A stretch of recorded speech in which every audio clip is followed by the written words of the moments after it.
Llamo a mis amigos del viejo café. Bebamos, hablemos de aquel buen vivir. Bebamos, bebamos, me olvido de ti. Estamos aquí en Viejo Café. Primer episodio con tantos invitados, así que va a ser un poco complicado introducirlo. ¿Ya empiezas quejándote? No, empiezo explicando la complejidad del episodio. Pidiendo perdón. Para rebajar las expectativas. Claramente. Pues técnica claramente femenina. Estamos aquí con Jaime. ¿Qué tal, Jaime? Pues muy bien. Como se nota, estoy sano, fuerte, contento de tener tantos invitados, no como tú. Luego tenemos a Salvador Sostres. ¿Cómo estás, Salvador? ¿Qué tal? Bien. Muchas gracias por venir al programa. A ti. María Sostres, hija de Salvador Sostres. ¿Qué tal, María? Hola, ¿Cómo estás? Bien. Y luego introduzco al último al autor del libro y que ya ha estado más veces en nuestro podcast. ¿Qué tal, Carlos Pérez?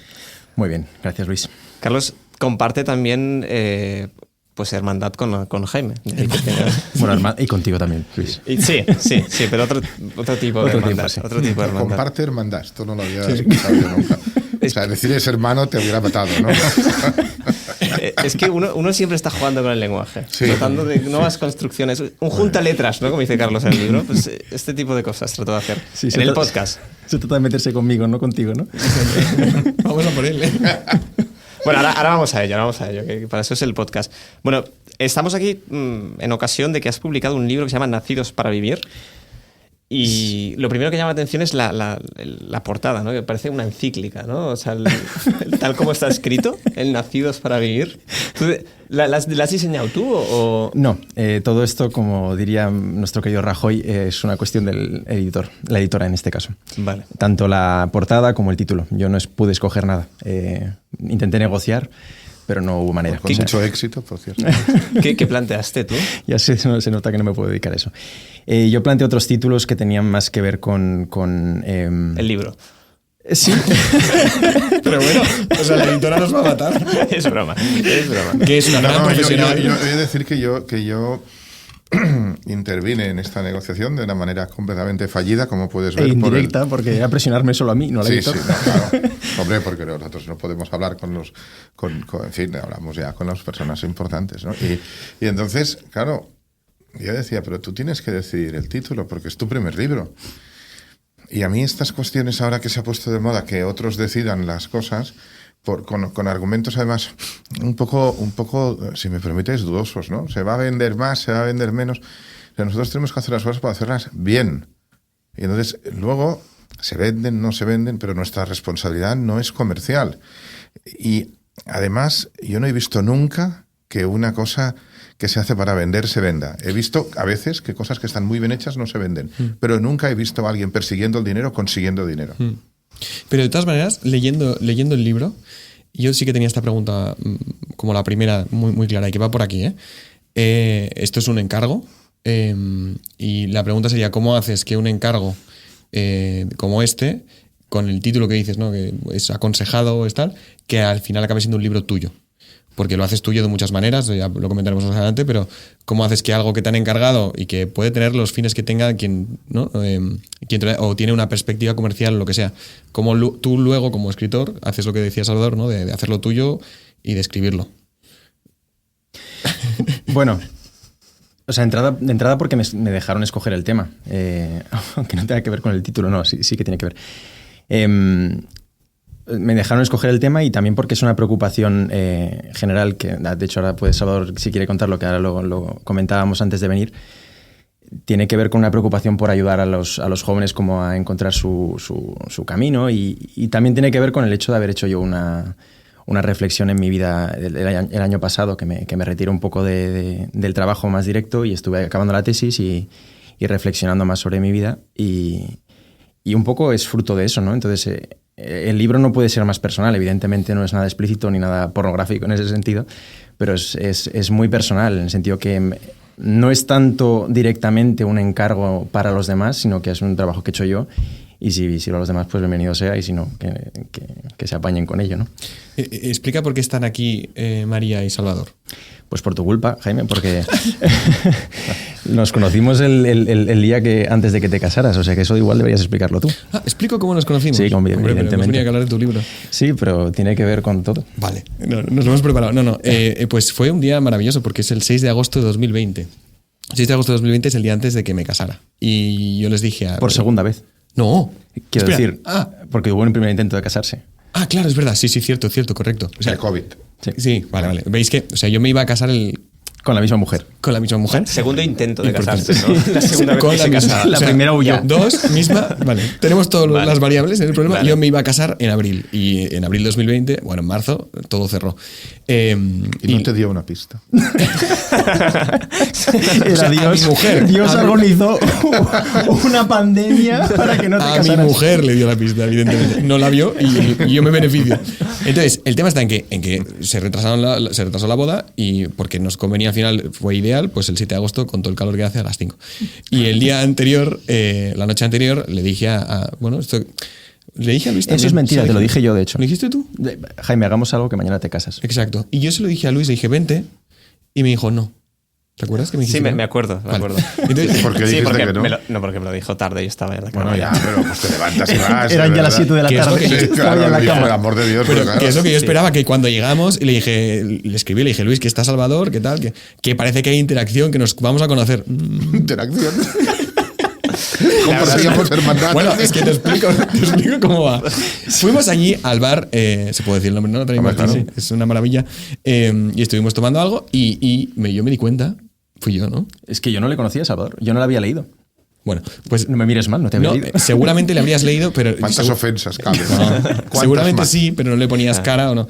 Y entonces yo dije, pues, Salvador Sostres, ¿no? Y no sé. Y me acerqué y te lo pregunté y me dijiste sí. Claro que- ¿Quieres que te ¿Quieres diga? ¡No soy Salvador! Para mi sorpresa lo eras. Te dije de momento sí, me imagino. Sí, algo, Sí. no sé, es que me quedé un poco extrañado, pero Claro, Bueno, y ahí, a raíz de eso, tú conociste a Salvador. Conocí a Salvador y de ahí conocí a María, que también María es la que debe explicar porque, de hecho, ella hace el prólogo con Salvador. En realidad no, en realidad lo hace María. O sea, Salvador está allí figurando porque sí, porque quiere robarle el espacio a su hija, pero... no, es que Carlos me pidió a mí el prólogo Sí. y entonces yo como se lo subcontraté a mi hija porque pensé que Que trabaje otro. No, pensé, vamos a escribirlo, porque a mí o sea, los que somos padres tenemos que vigilar las cuestiones que hay. Es muy delicado lo que dejamos en herencia a nuestros hijos. Esto significa que si tú tienes un hijo y pensando que le haces un bien, le dejas, ahora hablo exageradamente, le dejas 20 millones de euros, 3 casas, no sé qué, pues ahora uno que nos esté escuchando, hombre, diría, oiga, pues no deje de dejármelo, ¿no? No, tú estás destruyendo a un hijo. Si tú le dejas toda su vida resuelta, si tú le dejas un dinero si suficiente. tú le escribes un prólogo No, que debería escribir el niño. Claro. Ya lo veo, le estabas salvando. Pero yo lo que he procurado es a mi hija dejarle en vida, pero en herencia, a mis amigos. O sea, a las personas mejores que yo he conocido. Y esto es un patrimonio que tú le dejas a tus hijos, ¿no? Además de lo que puedan vivir contigo, además de los viajes o de las no hace falta viajar, de los ratos compartidos, de las conversaciones. Un patrimonio que tú dejas muy importante es, pues además yo tengo 50 años, Carlos es mucho más joven que yo, y entonces tú dejas personas que van formando, van configurando a tus hijos, que no solo eres tú, porque yo no lo puedo hacer todo. O sea, además entre padre e hija hay una relación muy especial, es el caso, pero no es exclusiva y no puede ser exclusiva, tiene que estar complementada por otras personas. Entonces, yo conocí a Carlos y pensé, este es de los buenos. O sea, forma Bueno, parte... primero lo intentaste con mi hermana Macana, viste que no surgía la amistad y Sí, dijiste, "Va, nos conformamos exactamente. con Carlos". Pensé, bueno, vamos como... Vamos a rebajar la expectativa. Sí. Y entonces conocí a Carlos, pude pues comer con él, cenar con él y dije, este es importante. Bueno, Dije, el medio es importante señalarlo. O sea, a mí me escribió como si estuviera muriendo alguien. Me escribió por Twitter y me dijo, es muy urgente, tenemos que comer. Sí, bueno, yo es que cuando quiero conocer a alguien, para mí es muy urgente. Es urgente. O sea, es urgente para mí. O sea, no hace falta que siempre sea urgente para todos. No. Con que sea urgente para mí. Mentir no mentiste. No. Yo Pero- digo que es urgente que nos conozcamos. Pero Salvador, si escribes a alguien y le dices solo tengo que comer, Sí. puede ser como ¿no? Y no te dices que es urgente, puede ser como que en realidad no quieres comer con esa persona. Exactamente. O sea, hay que dar siempre la máxima emergencia Claro. y prioridad a los asuntos. Claro. Entonces, claro, yo, pues, y además yo no tenía una manera, o sea, no sabía, me dijo su nombre y más o menos lo encontré, fíjate qué manera de encontrar a alguien, lo encontré por Twitter.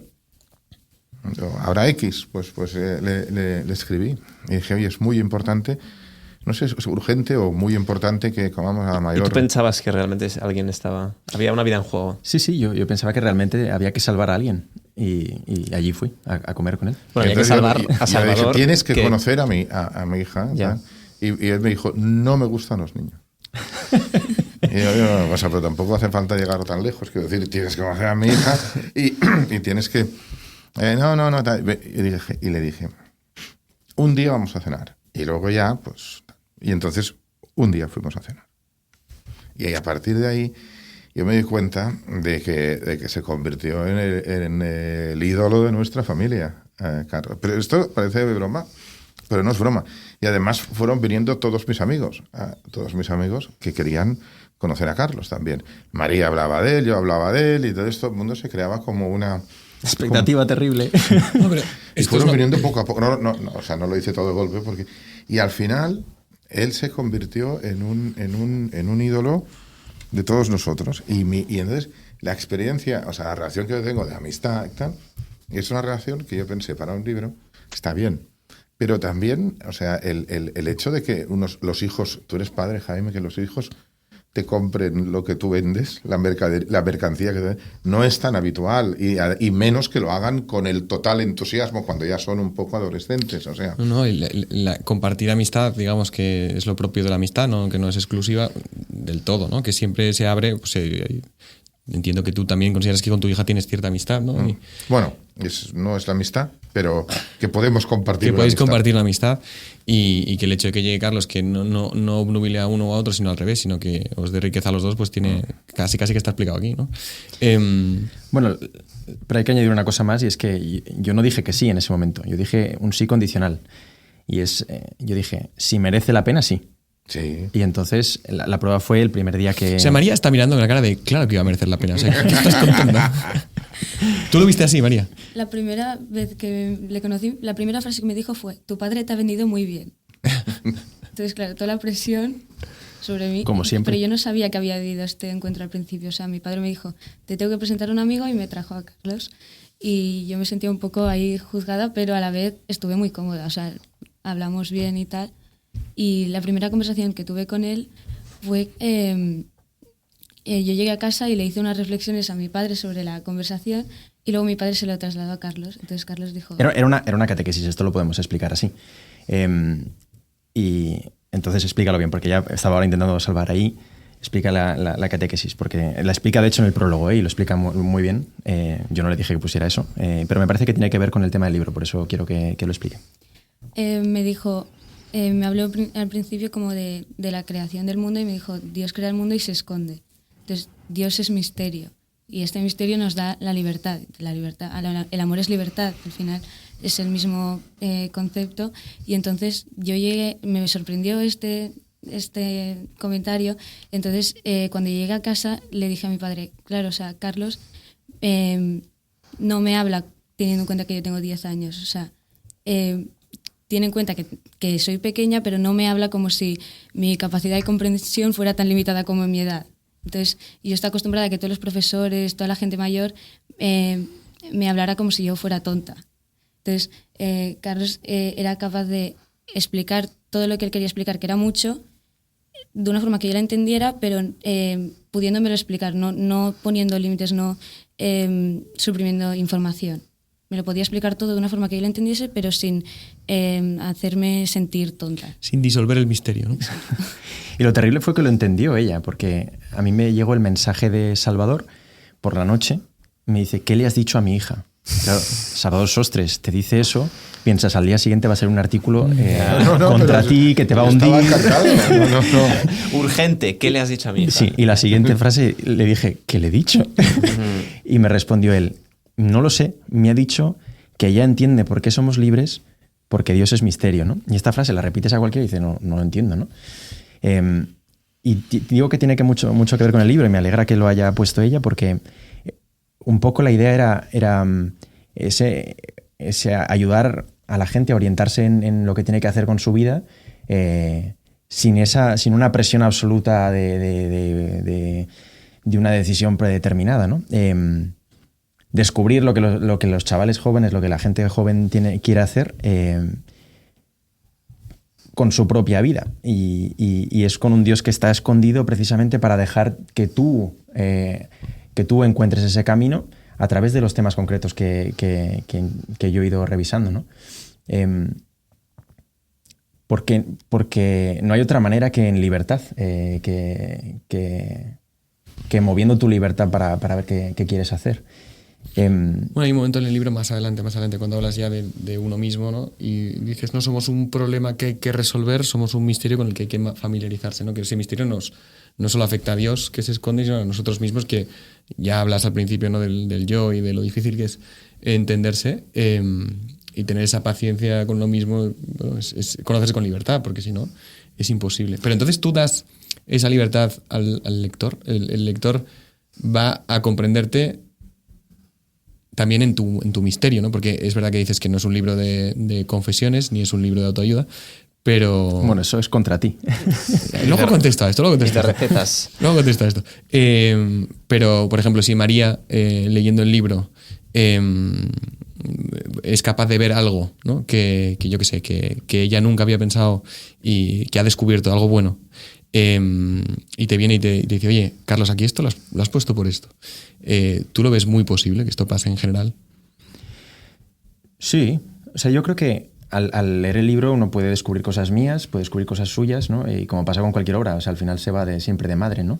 Siempre, con toda obra, si es una obra de verdad, pues tiene que funcionar así, tiene que producir resultados que no para nada estén contemplados, ¿no? Y evidentemente que hay mucho de mí en ese sentido.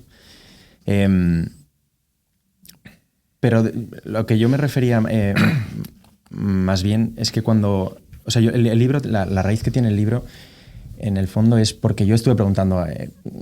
cuando me hicieron este encargo me dijeron, puedes escoger el tema, y yo estuve preguntando a la gente joven con la que hablaba y siempre la frase era que no sabemos qué hacer y que solo vivimos para nosotros mismos, ¿no? Y yo pensaba, no pienso escribir un libro sobre la generosidad, es decir, un libro que obligue a los jóvenes a hacer cosas porque hay que hacerlas, en el sentido de que tienen que entregarse y que tienen que... Yo creo que hay un problema previo, ¿no? ¿Por qué la gente no se quiere casar? ¿Por qué la gente no quiere ni siquiera trabajar, ¿no? El otro día nuestra hermana pequeña, Macarena, me decía, es que yo no quiero ni trabajar siquiera, ¿no? La gente no quiere... Es la mejor de todas. Sí, la más lista. La gente no quiere implicarse en nada, ni en relaciones, ni en trabajos, ni en nada, ¿no? Y yo pensaba, no podemos ir con la moralina, no podemos ir con... Y por eso la idea de misterio, de descubrir el misterio de tu misma vida, ¿no? No haciendo nada no vas a conseguir afrontar ese misterio que tú eres, ¿no? Es más, lo vas a como encubrir y seguramente oscurecer, ¿no? Entonces la idea es intentar ayudar a descubrir de qué manera puedes vivir tu vida entregándote, o a qué puedes entregar tu vida disfrutándola, viviéndola libremente, ¿no? Es que hay un malentendido y es que este no es un libro para jóvenes ni para chicos, o sea, es un libro para señoras mayores. Señoras del Corte Inglés. Es un libro para gente que, o sea, que hace las cosas por primera, que aprende a hacer las cosas. Es verdad que los jóvenes aprenden, están en una edad de aprender. O sea, mi hija está en una edad de aprender, obviamente, porque no lo ha hecho antes, pero todos estamos siempre en edad de aprender. Estas reflexiones no es un libro para adolescentes, no es un libro pensado para una mentalidad adolescente. Antes decía mi hija, no me hablaba como si tuviera 10 años. O sea, este libro tampoco te habla como si tuvieras 17. Lo que pasa es verdad que los jóvenes están más cerca o viven todos en las primeras veces, pero los mayores también, en cierto modo, si no estamos muertos, siempre estamos intentando vivir por primera vez, o sea, reaprender o hacer mejor las cosas. Este poeta chileno Vicente Huidobro dice que la precisión de la poesía, o que la poesía no se basa en la precisión. Es un lenguaje que no se basa en la precisión, sino en no alejarse nunca del alba. Esto es importante, porque en la medida que nosotros somos capaces de hacer las cosas siempre, de volver a hacer las cosas, esta cosa de Mao, ¿no?, de la revolución permanente, los comunistas también escriben frases elegantes, y de hecho muchas frases elegantes. Esto es la base, lo que certifica que aún estamos vivos. Con lo cual, leer este libro, como leer de vez en cuando todo Shakespeare, o como ver de vez en cuando todas las películas de Disney mientras estuvo Disney vivo, o sea, todas hasta el Rey León, por decir algo, sirve porque vuelves a revisar todos los conceptos. O sea, todo Shakespeare te sirve para... Oye, hay otros, digo Shakespeare porque es el que a mí me gusta, pero que dice... No, está bien Shakespeare, mi hermano, está bien. Sí, claro, o sea, sí. Y Disney. Me gusta. Y Disney. Sí. Vale, y entonces dices, vale, muy bien, y yo vuelvo y vuelves a abordar las cosas otra vez, te las vuelves a plantear, porque a veces igual teníamos cuestiones, y este libro ayuda porque te vuelves a plantear todos los... Si eres joven, igual hay cosas que te planteas por primera vez, y si eres más mayor, hay cosas que te planteas. Tú no lees siempre Hamlet de la misma manera. Cuando te lo hacen leer en el colegio, entiendes unas cosas. Lo lees ahora con 50 años y ves Bambi exactamente lo mismo. O sea, nunca te afecta de la misma. Bambi jode siempre. Con tus hijos, Bambi jode siempre. Es una película de la que no hay manera de salir tranquilo. Pero El Rey León, por ejemplo, lo ves de maneras aunque también molesta un poco, pero bueno, lo ves de maneras muy distintas cuando lo ves cuando eres pequeño, con tus hijos, o un día solo en casa, porque dices, a mí por qué me gustó tanto esto, y entonces eres... Y este libro, o sea, no es un libro ni que hable especialmente a los jóvenes, no soy así.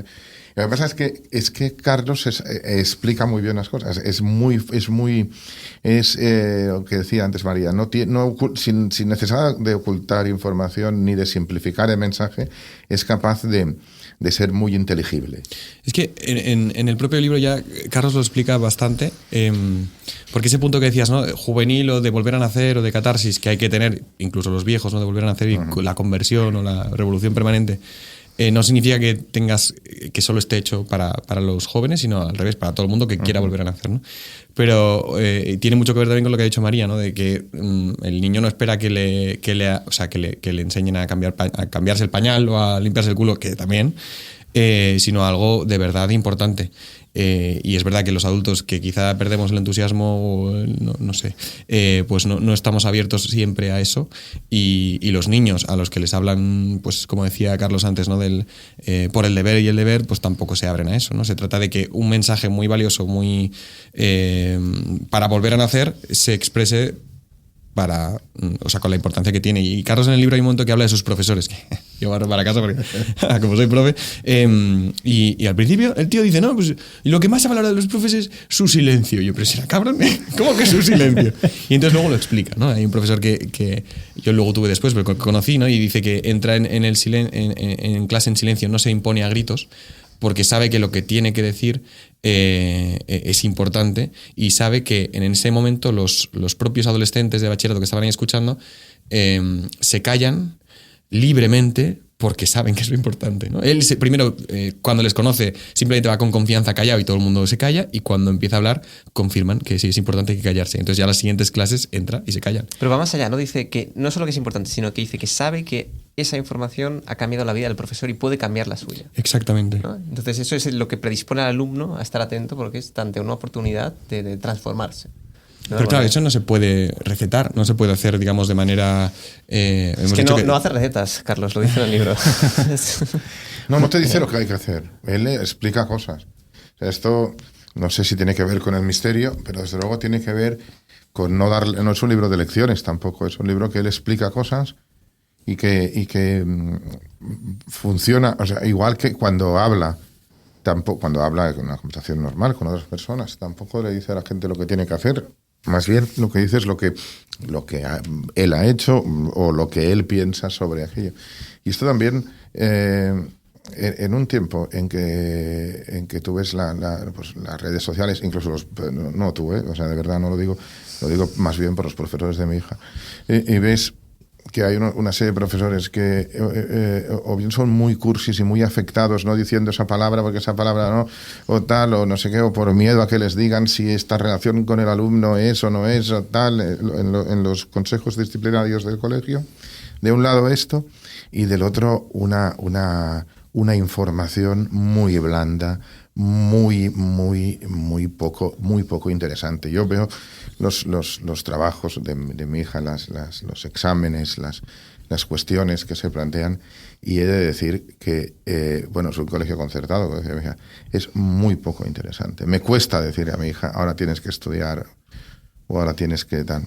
Los contenidos son muy poco, yo veo poco interesantes. Si le lanzo entonces la pelota a María, y relacionándolo con tu relación con Carlos y con el libro, ¿tú lo interesante entonces consideras que es lo que te hace ver el misterio o simplemente lo que te interesa y punto? O sea, La preguntita La más pregunta extraña. Sí, oye, yo ahora sí me lo pides a mí. No he dicho que quería como una mayor, pues yo. Necesitaría 5 minutos para responderla. Es una Me tesis. habéis dicho que le gusta que le hables. No, pero yo necesitaría 5 minutos No, y de estaba pausa. pensando, y yo la podría responder, y digo, bueno, creo que no. Pero No es más contestes. No, sencillo, responde ¿no? lo que quieras, María. Cuenta un chiste. no, o sea, a mí lo que sobre todo me interesaba era que cuando se me da la información y se espera que yo sepa aplicar esa información en mis situaciones en el colegio, con mis amigas, en mis relaciones sociales, o sea, sobre todo lo que ha hecho mucho mi padre y también supe ver en Carlos era que ellos me dan herramientas suponiendo que yo las voy a saber utilizar, las voy a saber aplicar en cualquier ámbito. Es que, de hecho, lo que yo iba a decir justamente cuando habéis del profesor es que el silencio ese nos hacía sentir a nosotros, un poco siguiendo la imagen que ha puesto Salvador de Huidobro, en el alba de nuestra vida. Es decir, como si estuviera a punto de acontecer algo en nuestra vida importante. No es que el profesor viniera a contarnos algo importante en la vida en general, sino que ese silencio que guardaba él al llegar era como un silencio sagrado ante nuestra vida que estaba a punto de crecer y que podía cambiar completamente en ese momento, ¿no?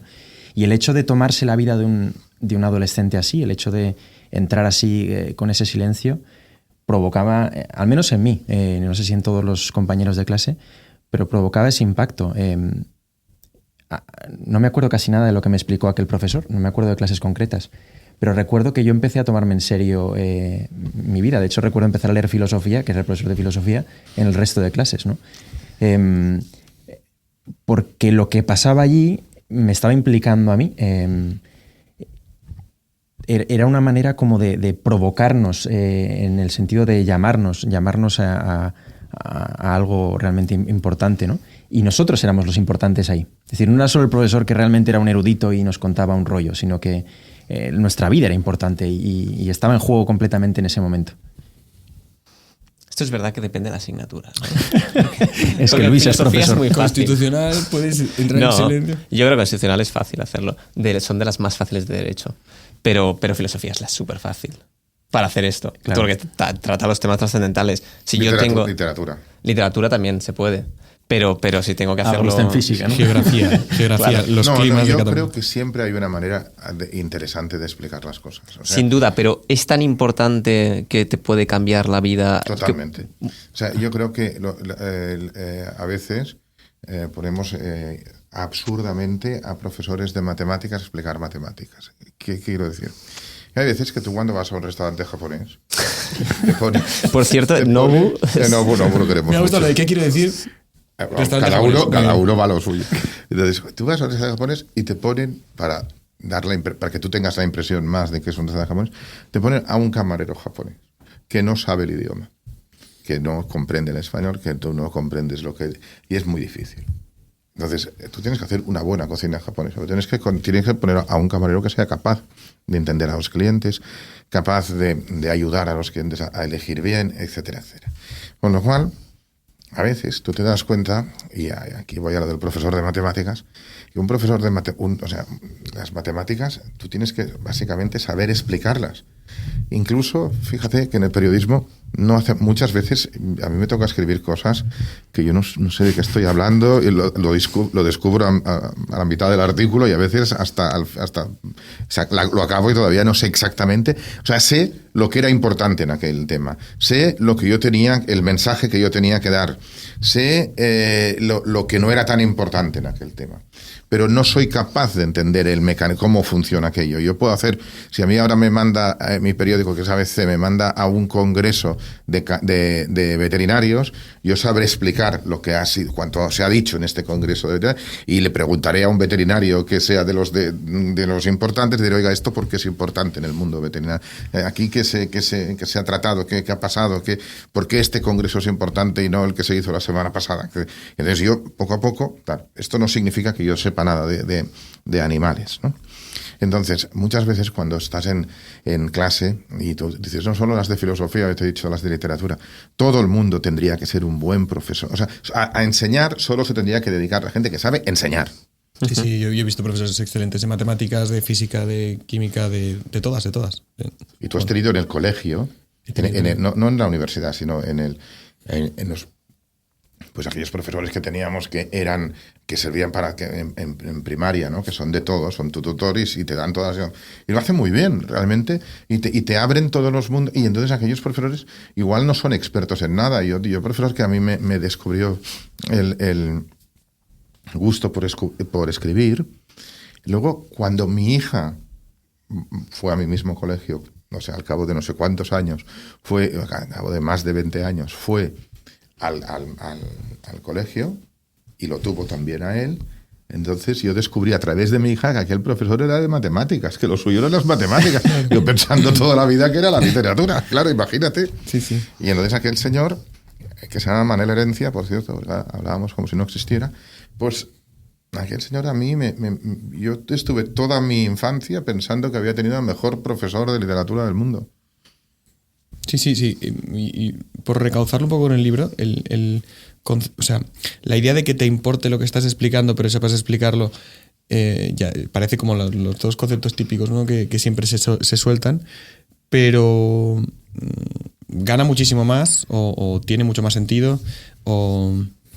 no sé, funciona mucho más. No conozco a don Manuel Herencia, pero seguro que es extraordinario, ¿no? Pero los profes extraordinarios que yo conozco, por ejemplo, de matemáticas, estoy pensando en uno que también tuvo Carlos, luego lo he conocido, he sido compañero suyo, y te das cuenta de que aquel enfado por los deberes o aquel enfado por no estar en clase bien o por no estar atentos, iban más allá de una corrección técnica, ¿no?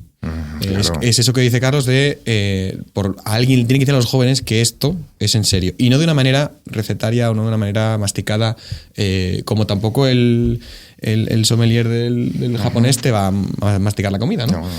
Pero es verdad que alguien lo tiene que explicar con la importancia que tiene. Y aquí se tratan temas que van mucho más allá. Incluso, de hecho, este profesor de matemáticas que explicas, a mí me dijo una vez, Carlos, has aprobado el examen, pero te voy a suspender. Y me suspendió, porque dices que no estás haciendo lo suficiente. Y yo tenía el examen aprobado y no me quejé, porque tenía razón. Y podía dar más, ¿no? Y lo que estaba haciendo era sacar de mí todo lo que tenía que sacar, no sencillamente que yo aprobara la asignatura, ¿no?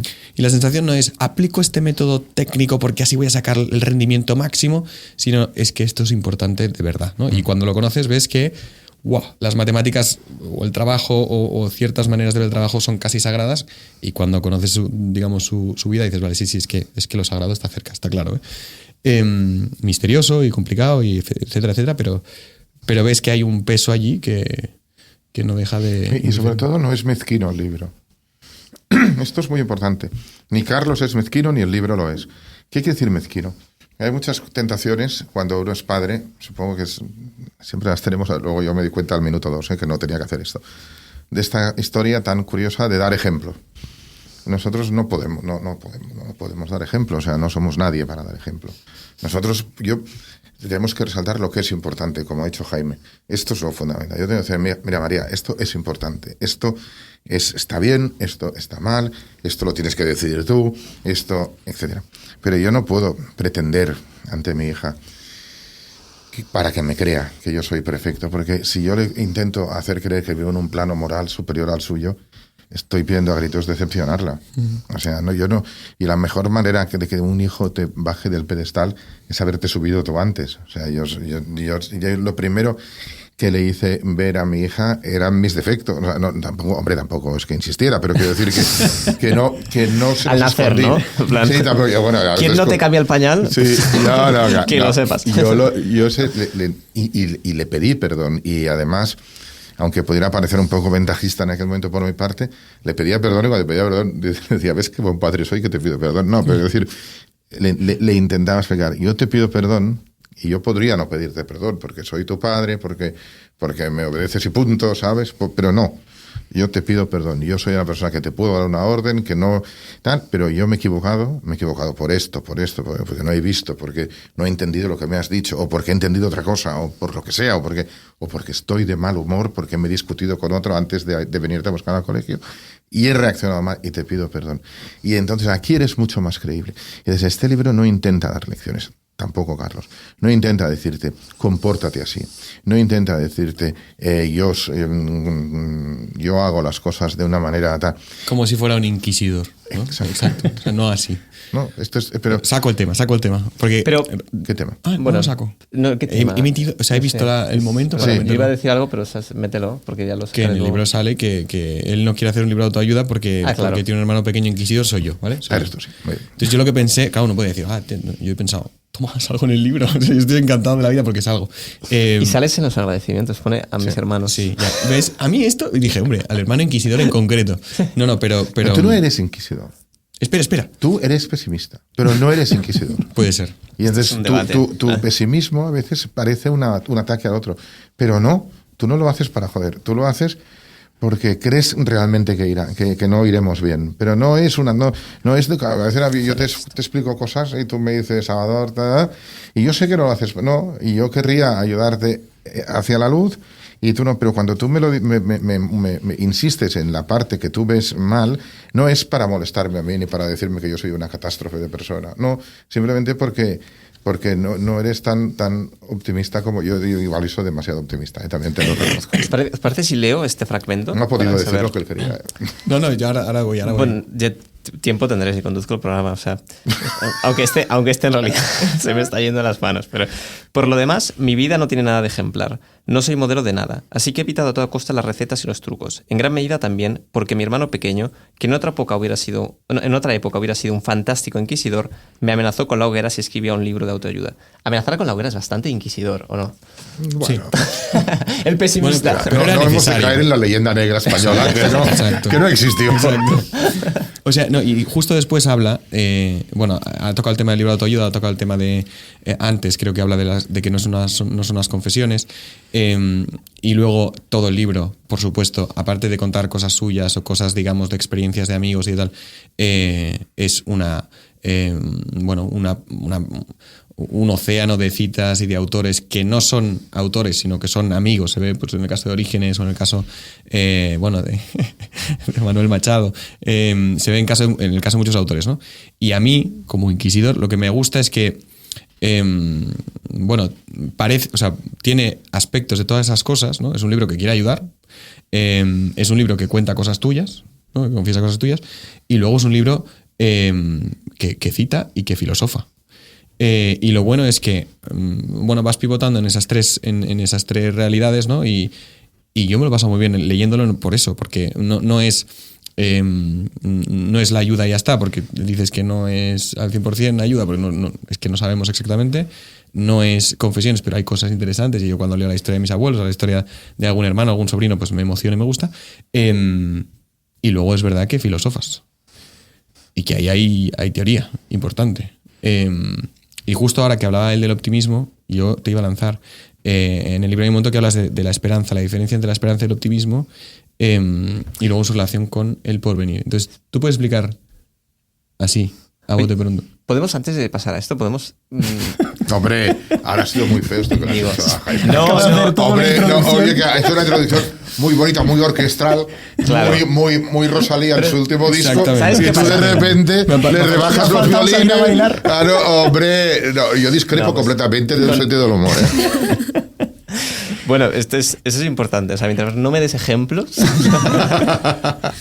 No, lo digo porque Dale. es que yo llevo un rato queriendo. Pues que a mí la idea esta de ir en contra de los recetarios de autoayuda, a mí me rechina un poco. O sea, es decir, yo no estoy en contra generalmente de los libros de receta de autoayuda. Yo estoy de los libros, o sea, estoy en contra de los libros malos de autoayuda en general. O sea, a mí por ejemplo, y esto yo sé que en este programa se ha oído mucho, ¿no? Pero a mí Jordan Peterson y sus 12 reglas para la vida, a mí me parece un libro que está bien hecho y tiene 12 reglas para la vida. O sea, te dice, sigue esta regla y te lo argumenta. Y a la vez da libertad para haz lo que quieras con tu vida. Pero yo te digo, ¿por qué yo actuaría de esta manera determinada? A mí no me desagrada. Ya, pero luego está este concepto. Torralba. A ver, es que yo lo ubico un poco a lo lejos. Hombre, claro. Porque has escrito Cosas terribles, horrorosas. Y entonces, claro, tú estás hablando también de una cultura más anglosajona, en la que estos libros hay una tradición, yo diría, como tú, hasta culta, de hacer estas cosas, y está bien. Pero hemos de tener en cuenta que vivimos en un país que es España, un país pobre, un país cálido, y un país donde la gente siempre te coge por el brazo y te dice, ven, Jaime, que te haré la autocrítica. ¿Sabes? No. Esto no, estamos muy estos que te cogen y te hacen ellos la autocrítica, esto es muy peligroso. Vale, o sea, y entonces aquí no hay una tradición de esto, y entonces por eso es importante, por eso todo el mundo enseguida, porque no a ti te resuena Torralba a lo lejos, a mí me resuena más a los ceros, porque últimamente lo veo por muchos, me llega por muchos algoritmos de Instagram, todo a saber lo que habré buscado yo en Instagram para que me lleguen estas cosas, o sea, y me deprime mucho. Yo lo que tengo en contra de la autoayuda, quizá no tengo una manía tan directa como la de Jaime en el sentido del género, ¿no? Pero a mí me parece que es como solo el resultado. Es decir, esta persona, el libro que sea, ¿no? Peterson o quien sea, te da solo como las máximas, como si él siguiendo unas normas hubiera llegado hasta allí, ¿no? Y en la mayoría de casos, cuando tú dices algo que te ha servido en la vida, pues tiene toda una serie de pruebas de errores que has hecho y de itinerario que desde la heterodoxia hasta la ortodoxia, digamos, ¿no? Y ese camino es el que yo creo que hay que ayudar a recorrer, ¿no? Dice María Zambrano, que es muy bonito, ¿no? Dice aquí, un padre, ¿qué hace? Dice, un padre es el que es capaz de, representando la ortodoxia para el hijo, es decir, tiene que llevarlo hasta la ley, es capaz de llevarlo hasta la ley desde la heterodoxia. Es decir, es capaz de estar donde no se tiene que estar con el hijo, porque si no el hijo, si te ves solo en la ortodoxia, va a pensar, esto no tiene nada que ver conmigo y no hay acceso hasta allá. Es como un salto. Entonces, el hecho de mostrar todo el camino previo, de mostrar cómo llegas a las conclusiones que tienes que llegar, que puedes haber sido acertando directamente o no, pero el hecho de llegar hasta ellas y mostrar todo el camino hasta ellas permite a la persona ver que no es un salto al vacío, ¿no? Que no es un haber nacido de pie y hacer las cosas todas a la primera, ¿no? Que cuando uno hace máximas da la sensación de que ya lo tiene todo resuelto. No, y esto para darle un poco la razón a Jaime con lo de la hoguera, y para insistir en la diferencia entre un país una cultura anglosajona o un país protestante y un país católico, nosotros hemos adoptado en algún momento la idea de la felicidad relacionada con estas máximas, Nosotros no forma parte de nuestra cultura la felicidad. Nosotros no queremos ser felices. Nosotros queremos sobrevivir y ser libres. Y estamos dispuestos a sacrificar cualquier otra cosa por la libertad.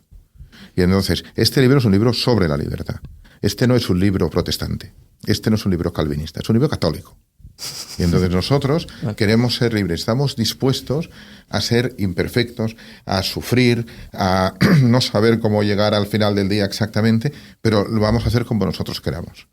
Y entonces, hombre, sobrevivir es importante, porque si no también se acaba el relato, sí, se acaba el libro.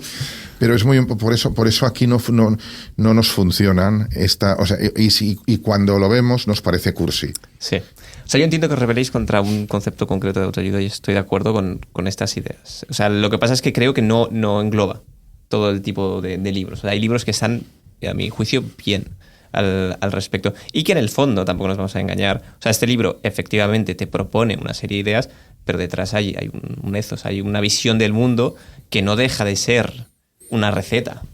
Hay una metodología, una manera de pensar. O sea, recorrer tu visión es una receta para afrontar tus problemas. Tú la tomas con libertad o no. Pero al final, mi impresión leyendo este libro es que es tratar de todas estas cuestiones que tú planteas, tratarlas desde tu perspectiva. Es adoptar tu visión e ir viendo cómo razonas y argumentas y demás. Y es una receta buena, ojo. O sea, digo, por no... Pero este libro, en todos los apartados, fíjate bien que no te tira nunca hacia el final de ti mismo, sino hacia el principio de ti mismo. Este libro no te dice nunca, esto se hace así. Este artículo te dice, tú eres así. Tú tienes esta potencialidad. Es igual que muchas veces, esto lo explicó muy bien, digamos, la parte que yo entendí, porque yo no soy tan listo. Ratzinger en su primera encíclica, de Euskadi. Cuando dice, no, es que hemos dado en algún momento la impresión, esto es muy simplificado, que nadie se piense que la encíclica era exactamente esto. A veces ha dado la impresión de que la Iglesia está en contra del amor o está en contra del sexo. No, lo que te decimos es vívelo con toda la plenitud del amor, con todo lo que el amor te pone a tu disposición para que tú lo puedas vivir. Y este libro nunca te ¿sabes cómo hacen los pasatiempos del laberinto que el ratoncillo conduce nunca te enseña el quesito, siempre te dice, no, vuelve, o sea, sé consciente de quién eres tú, de toda tu potencialidad para vivir todas estas cosas, tu relación de pareja, tu relación con tu familia, con el trabajo, lo que sea, desde tu máximo poder como ser humano. Esto, y por lo tanto aquí yo discrepo completamente del hecho que este libro sea metodológico en cuanto a receta, en cuanto a indicaciones de cómo tienes que vivir, más allá de decir de que en cada tema te resetea, pero no te da la solución, ni siquiera te marca un camino. Pero la propia metodología puede ser una receta. ¿Ves por dónde voy? O sea, la libertad es una receta. Esta es mi idea. La libertad es un don. Bueno, sí, eso está desde un punto de vista teologal y tal. Pero, oiga. Pero No, pero es que no es un punto de vista. Yo sí. No, sí, claro. Pero sí, estamos hablando... una cosa, la libertad y el amor, que son lo mismo, es un don. No, pero es que si empezamos a hablar de planos distintos, ya no tienes relativismo. No. O sea, la libertad y el amor son centrales, son lo que somos. Hay distintas perspectivas de las cosas y eso no hace que sea relativista. Sí, y por eso hay distintas ramas del conocimiento. Sí, pero claro, todo esto viene después. Pero este libro es previo a esto. Es un estado previo. Este libro te sitúa contigo mismo. Este libro perdón, ahora seguramente es un debate que tampoco es tan interesante y para como discutir mucho sobre si es metodológico o no, porque tampoco se sabe exactamente qué quiere decir, por lo menos yo. Pero lo que sí que creo es que sí, el valor que tiene este libro es que es un espejo. O sea, Carlos, y esto distingue a los buenos escritores a los malos escritores, es que Carlos puede hablar tranquilamente de él, porque en el fondo cuando él te habla de él, te está hablando, o sea, tú te sientes reflejado, con lo cual hay muy poco de voluntad y además creo que si tú ahora le preguntas a él, dado que yo no lo estoy viendo, quizá si tiene algún método, no lo tiene, no hay aquí una cosa, lo que está en un capítulo, hay contradicciones en este libro. Bueno, él es contradictorio. Sí, no, o sea, yo creo que no acabo de expresar bien la idea. Pero, no, pero es broma.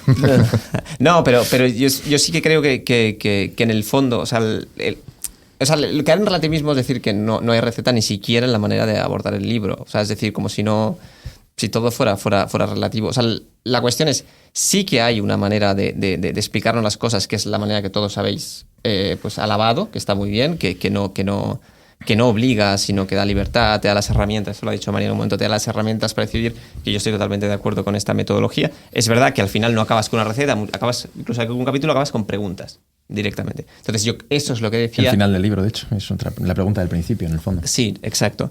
Entonces eso es lo que decía yo, que de alguna manera puede constituir también una receta, ¿no? Una receta de abordar las cosas, pero veo que es una idea que tampoco has acabado de cuajar y nos está llevando a este debate que no es muy fructífero. A mí me preguntó Carlos qué título pondría, y salieron muchos títulos, ahora no me acuerdo. no fue una discusión que la lleváramos bien, Carlos y yo, porque él estaba más dispuesto a ceder que yo quería ir a la guerra con la editorial y con quien fuera, él es más razonable, ¿no? Pero al final, de todos los títulos, yo solo tenía uno que me gustara, que era María. Yo le hubiese puesto María. ¿Por qué es mi hija? Sí, claro, el título de María. Pero no era por María, mi hija, era por María como principio de todo. ¿Sabes? Como María, porque este libro, a mí que María me parece como para los científicos es el Big Bang, ¿no? Pues esta idea de hombre, no explota, pero digamos de vientre que se expande, de vientre creador, de creador de todo, del principio de todo.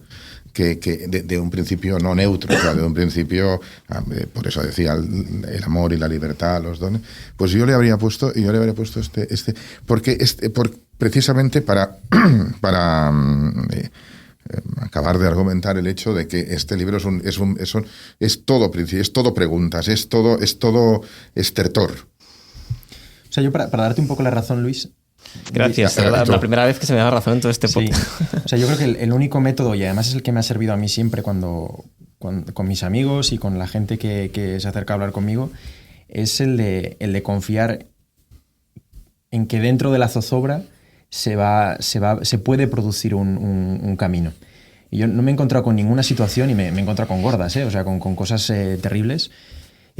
Yo siempre lo he podido recoger todo de cualquier amigo que ha metido la pata, de cualquier cosa que me haya pasado, del pobre que cuento en un capítulo del libro, ¿no? Siempre me he encontrado la posibilidad de encauzar, de ir hacia algún sitio, como si en cualquier situación siempre, y por eso digo no receta, porque es cualquier situación, pero sí que es verdad que hay una receta de recogerlo todo confiando en que al final de todo puede salir un camino, ¿no? ¿Eso es receta? Bueno, o sea, al final, evidentemente, de alguna manera hay que encarar la vida, ¿no? Pero la realidad es que, como dice Salvador, pretende ser un espejo en el sentido de recogerlo todo, que todo forma parte, que en todo lo que te pase puedes como sacar algo, ¿no? Por ejemplo, la película Los Domingos, no sé si la habéis visto. A mí ¿sí la has visto? No la he visto, perdón, pero no voy a hacer spoilers, ¿no? Pero hay un punto en el que yo cuando salí de la película salí como enfadado porque pensé, es muy poco realista, no puede ser que esta niña entre a monja de esta manera, ¿no? Y es decir, por estas razones, ¿no? Y luego pensé, no, me enfada porque en realidad es profundamente realista. Está recogiendo una situación muy real en la que se entra al monasterio por esto, ¿no? Y que nadie se pone quejas, digamos. Lo que sucede es que en realidad se pasa por alto a la niña misma, ¿no? No aparece en ningún momento las razones por las que ella entra, en realidad, y no se recoge nada de su zozobra, de sus razones ambiguas, equívocas, de sus pretensiones de huir de la misma decisión. Todo eso no forma parte del itinerario de la niña. Es como rechazado por las dos partes, o recogido precisamente para sacarla del convento, digamos, evitado, puesto entre paréntesis, como si fuera solo sencillamente una caída, ¿no? No, todo forma parte, todo tiene que ser mirado a la cara, porque todo forma parte. En ese sentido no es receta, siendo que es una receta, es decir, siendo que es una manera de afrontar la propia vida. Sí, puedo renunciar a la categoría receta para el bien del podcast. No, sin duda, este libro, yo creo que coincidiremos en esto, Salvador, que el libro en ese sentido es muy interesante, o sea, en el sentido de examinar tu propia vida. Y tiene varios capítulos muy chulos. No querría que no hicieras la pregunta que te he impedido hacer antes, así que si quieres reformularla otra vez. Ahora que estás tan puesto. No, pues me pongo, no. De hecho tiene que ver con esto, porque cuando hablas de Gabriel, que es como se llama el cajero, mendigo, el chico que vive en el cajero. Es el nombre que le hemos puesto, no es un nombre real. Vale. Bueno, pero tiene, o sea, bueno, supongo que es intencional, no lo sé. O sea, él existe realmente. Sí. Lo que pasa es que el nombre lo he cambiado por si sus hijos algún día... De hecho, creo que lo conozco. Pero bueno, es igual. El caso de Gabriel, ¿no? El nombre de Gabriel. Tú decías, ¿no? El nombre de María. Y que todo empieza con la libertad y demás. Y tú ahora explicabas, justo en este caso, que cuento sus caídas y cómo él viene a mí, ¿no? Y me doy cuenta yo también, ¿no? De cómo nosotros, el resto de seres humanos, recomenzamos con nuestras caídas, y hablas entonces de la esperanza, que es de lo que quería preguntarte antes, ¿no? ¿Cómo tienes tú la esperanza después de haber escrito este libro y, bueno, en general, cómo tienes la esperanza?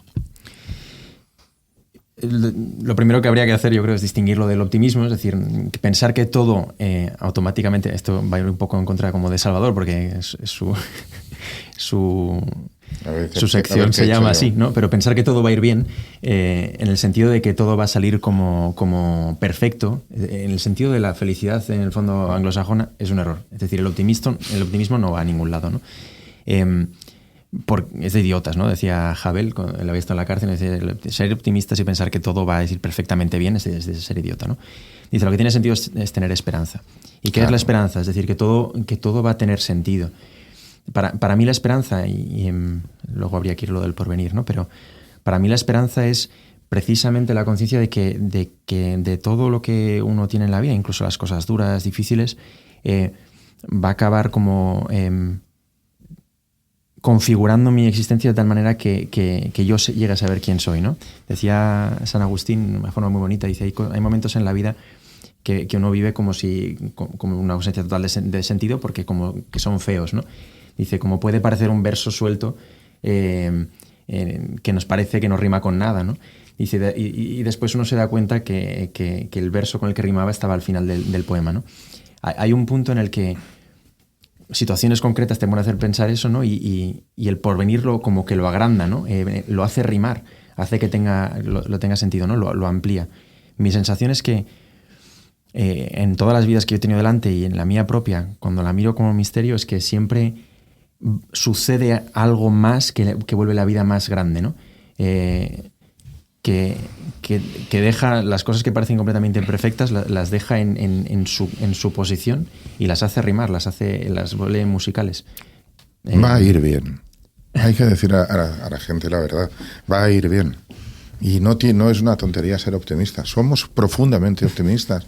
Va a ir bien. Y una cosa, no va a ir bien, va a ir muy bien. O sea, yo que estoy en otro extremo, a mí ya de pensar que todo va a tener sentido me parece optimismo. Me parece mucho. A ti te va bien. O sea, sí, tú sí.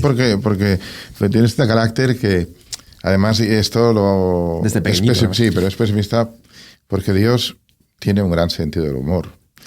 Y si a Jaime, además de hacerlo tan guapo, tan inteligente, tan simpático, lo hubiese hecho optimista, sería imposible para él mantener una vida conyugal estable. Con lo cual lo hizo un poco pesimista para que pensara que todo estaba complicado y se mantuviera un poco tranquilito y un poco... Porque si encima tú imagínate que te hace como pensando que te vas a comer el punto cada día, es que te lo comes. Claro. Entonces hay que dejar un poquito para todos. Bueno, dicho esto, Jaime, nos va a ir muy bien y nos va muy bien. Vivimos en el mejor de los mundos posibles y a pesar de que mucha gente se esfuerza para decir que somos la primera generación que va a dejar a nuestros hijos un mundo peor del que encontramos, esto es una mentira, es de un cinismo y de un desagradecimiento, ingratitud. Esto tendría que ser pecado decir esta frase, mucho más que cualquier debilidad cualquiera de un ser humano. Este desprecio de la suerte que hemos tenido, de los dones, de estar vivos en, además, bueno, esto se escucha en España, ¿no? Pues estamos en la parte afortunada del planeta, en una época en que los mínimos que tienen nuestros hijos son los máximos que podían soñar nuestros bisabuelos o nuestros bisabuelos, dependiendo de la edad de los que nos estén escuchando. Tenemos una vida cómoda, fácil, acceso a la información, acceso al conocimiento, acceso a la sanidad, acceso a absolutamente todo y la mejor disposición para tener una vida espiritual, afectiva, plena. Tenemos todo esto, porque como no nos tenemos que ensuciar, digamos, en nuestro día a día, y ensuciar lo digo en lo que embrutece, ¿no? No nos tenemos que embrutecer para la supervivencia, para matar a alguien, para que nuestro hijo tenga un quirófano, porque tenemos esta disposición, pues entonces nosotros tenemos que dar mucho más las gracias, que dejar de quejarnos. O sea, yo creo que no es civilizado quejarse. Si una persona que se queja, no la quiero escuchar más. O sea, a mí una persona que me viene con una queja, yo no estoy interesado en las quejas. Yo no creo en las quejas. Yo no creo en que alguien... Y lo que sí creo es que alguien puede pensar que una cosa no lo ha hecho suficientemente bien. Lo que sí creo es que alguien puede pensar que una cosa no ha ido suficientemente bien. Y creo que en la fuerza y en la vitalidad moral y física a veces de esta persona para intentar reparar aquello el daño que él ha hecho, o el daño o la injusticia o lo que sea. Pero yo no, igual que yo no creo en los defectos de la gente. Yo no creo que... a mí no me importa, no me interesan los defectos de la gente. A mí me interesan las virtudes de la gente. Y cuando empezamos a hablar de los defectos de la gente, empezamos a ir mal. Porque entonces surgen partidos como Podemos o como Ciudadanos que se basan en la destrucción de todo lo que hay. Y entonces nada nos parece bien. Entonces todos son unos corruptos. Entonces la política no tiene sentido. Y si no tiene sentido la política y la imperfección del otro, entonces ¿qué tiene sentido? Porque todo esto acaba en campos de concentración. Y entonces yo creo profundamente en las virtudes de las personas, es lo que me interesa, creo que nos va a ir bien y creo que además nosotros tenemos que vivir en la luz de que va a ir bien. Y no hablar de las cosas y de lo bien que va a ir en tercera persona, sino siempre en primera persona, porque es nuestro deber, porque estamos aquí, ahora podemos decir todo lo que queráis de si estamos preocupados por las redes sociales, por no sé qué, podemos decir todo lo que quieras, pero estamos aquí. Estamos en la Universidad Internacional de Cataluña. Estamos no en la parte afortunada del planeta, sino en la parte superafortunada del planeta, de la ciudad, un día de sol magnífico, y no venimos de trabajar 500 horas en la carretera, 500 horas en el campo, que estamos destruidos y que no tenemos ni para un vaso de agua. No. Nadie de los que está aquí ha venido de esta situación. Y muy probablemente nadie o casi nadie de los que nos está escuchando ha venido de esta situación. Con lo cual, yo creo que ser un poco más agradecidos y dejar también un poco esta sensación que yo escucho todo el día de fin del mundo, de si no se calienta el planeta es Trump y si no es Putin y si no es no sé qué. Oiga, un poco de tranquilidad. O sea, no, a mí me gustaría sí. acabar el programa, o sea, hablas tú ahora. Pero acabar el programa, bueno, falta poco para acabar, que faltan unos 5 minutos o así. No. Ahora comentas lo que quieres, que cada uno explicara porque has hecho una reflexión antes, Salvador, sobre que al final de alguna manera es un espejo, ¿no? Y a cada uno le llama la atención más una cosa u otra. Entonces sería interesante, si os parece bien, hacer el esfuerzo de en la lectura destacar o subrayar qué os ha llamado más la atención del libro y por qué, o qué idea os ha parecido más interesante y cómo, no sé, reflexionar sobre esa y acabamos. Pero sigue con lo que estás diciendo. No, yo iba a decir que justamente lo de Salvador, cuando Salvador dice que todo va a ir bien, tiene que ver justamente con el hecho de que no, lo que ha dicho antes, de que no crea demasiado en la felicidad o no cree en la felicidad, que es una cosa anglosajona, ¿no? Y que tiene que ver con el punto central del libro. Cuando dice que todo va a ir bien, y yo como amigo suyo lo vivo así, es que siempre queda la libertad en ese sentido, ¿no? Todo va a ir bien porque siempre, en todo momento, seguimos siendo libres. Y es ahí donde el espejo tiene sentido. Es decir, tiene sentido porque siempre todavía queda la libertad y por tanto siempre está todo por hacer. Y por tanto, todo el camino se puede construir desde cualquier punto, ¿no? Y eso para mí es la esperanza y no el que todo va a ir bien en el sentido de la felicidad anglosajona, ¿no? Todo va a cuadrar perfectamente y que vamos a estar todos muy cómodos. No, yo no estaría de acuerdo con eso, ¿no? Pero sí con el punto de que siempre todavía somos libres. Vale, Carlos, ¿querrías empezar explicándonos qué te ha gustado más, qué capítulo te ha gustado más escribir de tu libro? ¿O cuál te parece más...? Yo, a mí el que más me ha gustado escribir es el de mis abuelos, sinceramente. Primero porque es el que más me ha tocado personalmente y yo diría que está en la raíz misma de mi forma de vivir, ¿no?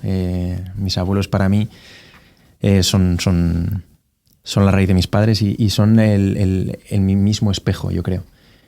Incluso ahora de mayor que voy conociendo la historia anterior de mis abuelos, ¿no? Me sirve muchísimo entender, por ejemplo, que mi bisabuelo era torero, ¿no? Y mi bisabuela se murió y los dejó en un pueblo, ¿no? O sea, el hecho de recuperar la historia de mis abuelos a mí es lo que más me ha gustado escribir.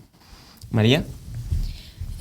Bueno, a mí lo que más me ha interesado es que al principio del libro dice que hay preguntas como que no tienen respuesta, como quién eres o quién quieres ser, y que siempre hay que recurrir a estas preguntas y al final tiene como mucho que ver en general con todo y con esto también que he dicho de cuando se te dan unas herramientas y tienes que saber aplicarlas en cualquier ámbito y como no siempre querer tener la respuesta de todo al final. También para gente de mi edad que muchas veces queremos saber todo ahora. Entonces, saber que hay preguntas que hay que irse haciendo, que son cosas como en las que tienes que ir apoyándote para para seguir y que no vas a tener ahora la respuesta y que, por ejemplo, yo que no sé a qué me quiero dedicar, cosa que no gusta mucho en mi casa, pero que siempre tengo que tener muy claro quién quiero ser y hacerme esta pregunta todo el rato. Y mi padre también me ha insistido mucho en esto, donde al final lo que hagas te tiene que apasionar, te tiene que gustar tu vida, porque tienes que hacer tu trabajo. Si realmente haces bien tu trabajo, no tienen que ser solo 8 horas o las que sean, tiene que ser toda tu vida, que tu vida sea tu trabajo y que todo tenga que ver con tu trabajo. Al final mi padre siempre dice, yo soy el padre de María y soy uno que escribe. Y que las dos cosas al final son lo mismo. Porque él vive por lo que hace y por quién es. Y pues eso es lo más interesante. Poco te hemos preguntado en el podcast, me parece. No, muy bien, muy bien. ¿Tú, Salvador? Hay una idea que Carlos explica de la que Dios solo existe si tú le das visibilidad. O sea, que un Dios en el que tú no crees, un Dios con el que tú no hablas, un Dios con el que tú no tienes una idea íntima, queda ahogado en su invisibilidad. Entonces, en un tiempo en que todo el mundo se plantea las cosas, como decíamos hace un momento, en tercera persona, como si casi ya se plantea mucha gente, ¿no? Decir, no, es que yo no creo en Dios porque no me convence, como si le tuvieran que convencer, como si Dios tuviera que venderle como si fueran unas zapatillas deportivas, ¿verdad? Entonces, este recuerdo de que somos nosotros los que tenemos que